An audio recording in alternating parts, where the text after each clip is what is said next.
This is 2OF Entertainment.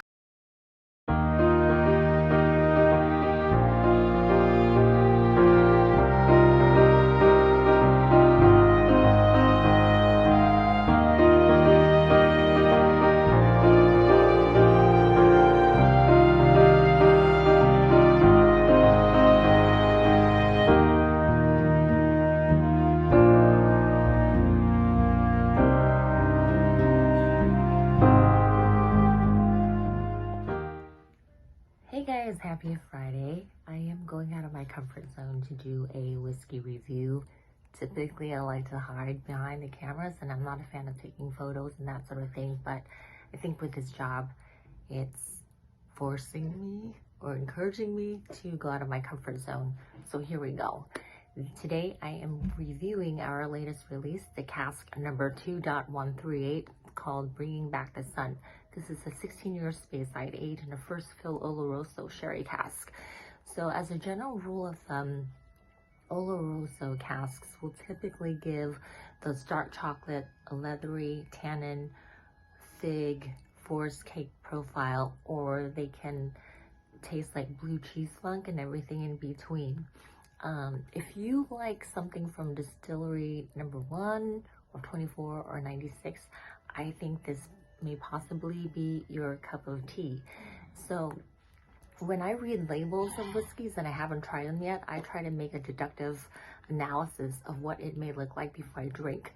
So what I find is puncheon casks or Pedro Jimenez casks will usually give a little bit of that sweetness, something that I may find in like a almond croissant or chocolate bonbon. You have a little bit of that sugary sweetness, or like in a maraschino cherry that you may find in an old fashioned. So, and then there's some expressions from Distillery 96. The official bottlings will have a little bit of that funky blue cheese. Now, they definitely range across the board in sherry, but I just wanted to give you an example. And what I think that's interesting about this particular one is that it stays in the middle. It's not funky blue cheese. It's not super sherry sweet. It's just right in the middle. And it kind of reminds me, or it does remind me, of somebody who plays it safe. And I don't mean that in a negative way. This is like a reminder of my favorite kind of people, which are engineers. And they are awesome to me, and I'm such huge fans of them because they are very detail oriented. They're very specific in things, and also they have a curiosity, typically tending to like learn something. And then artists like myself, we also love learning, our detail oriented, but then we're like fiscally irresponsible. So we need somebody like that in our lives to say, hey, today you're not gonna buy $25.